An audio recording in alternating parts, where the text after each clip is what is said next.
생각을 벗어나 봐야 깨어난다. 저 사람이 나를 괴롭힌다고요? 진실은 저 사람이 나를 괴롭힌다는 생각에 스스로 속고 있는 겁니다. 아이들이 엄마가 자기를 공부하라고 괴롭힌다고 생각하거든요. 인생이 살기 힘들고 세상은 지옥 같다고요? 진실은 내가 그렇게 보고 생각하기 때문에 그런 세상이 펼쳐진다는 겁니다. 현실이란 따로 있는 게 아니고 스스로 현실이라 믿는 것이 내 현실입니다. 인간관계가 쉽지 않은 것도 저마다 자기 생각만 믿기 때문입니다. 그러니까 저런 말을 하겠지.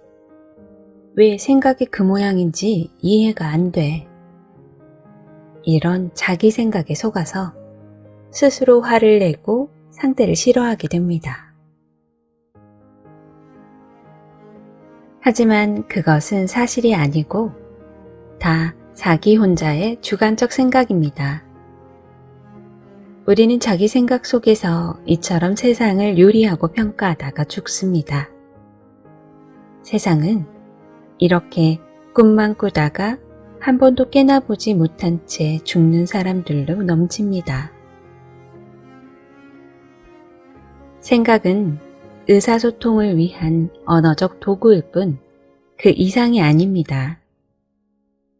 우리는 생각에 내 주인의 자리를 내어주고 내 삶을 지배하도록 허락했습니다.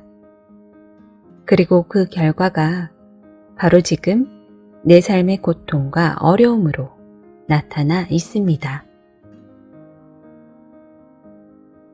부디 나의 지금 생각을 믿지 마세요. 어렸을 때 내 생각이 유치했던 것처럼 먼 훗날 지금의 생각도 그러할 것입니다. 생각은 다만 생각일 뿐 그 이상도 이하도 아닙니다. 이것이 중도입니다. 삶은 전부 다 생각에 이끌려서 따라온 꿈속에 내가 만든 이야기입니다. 이것을 바로 보는 것이 정견이며 깨어나는 것입니다. 생각하기 이전의 사실들, 바로 이것만이 진실한 것입니다. 그러니 부디 자기 생각에 더 이상 속지 마세요. 다만 생각에 속지만 않는다면 이렇게 보이고 들리는 그대로가 진실입니다. 진짜 바른 마음 공부는 수행을 하는 게 아니라 이렇게 깨어나는 것입니다.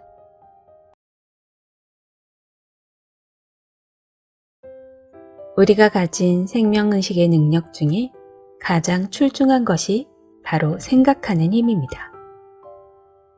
하지만 인류는 그동안 너무나 생각에 의지해 분별에 분별을 거듭해온 나머지 이제는 생각이 있기 이전 자기의 성품인 본래 면목을 망각하고야 말았습니다.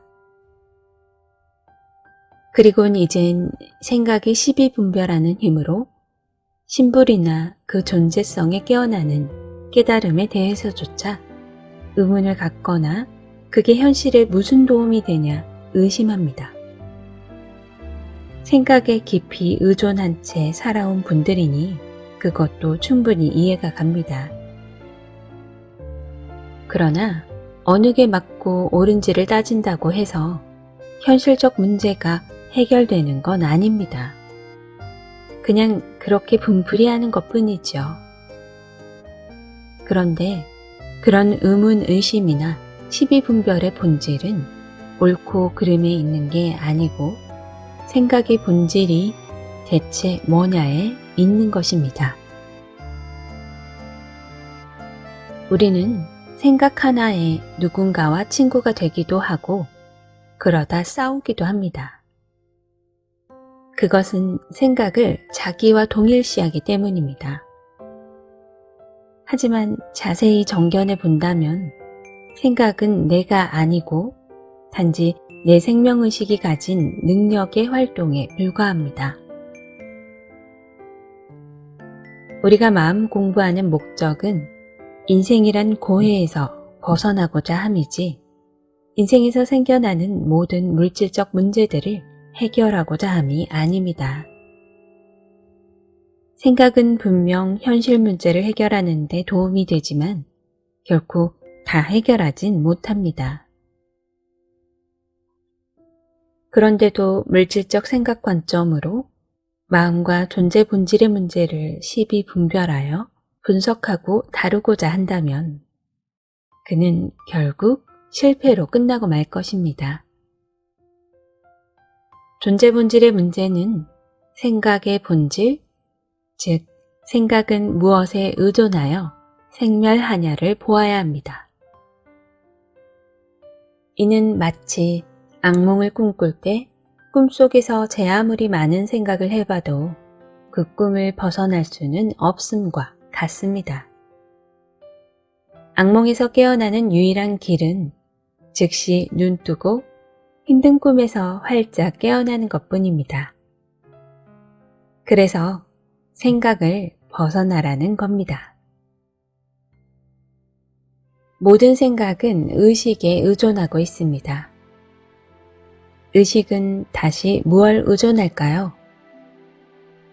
우리는 몸에 의존한다고 착각하지만 생명의식이 떠나면 온전한 몸도 시체에 불과합니다. 나도 너도 부처도 생사도 다 본질은 생각에 불과합니다. 그래서 생각을 한번 크게 쉬고 벗어나 보란 것입니다.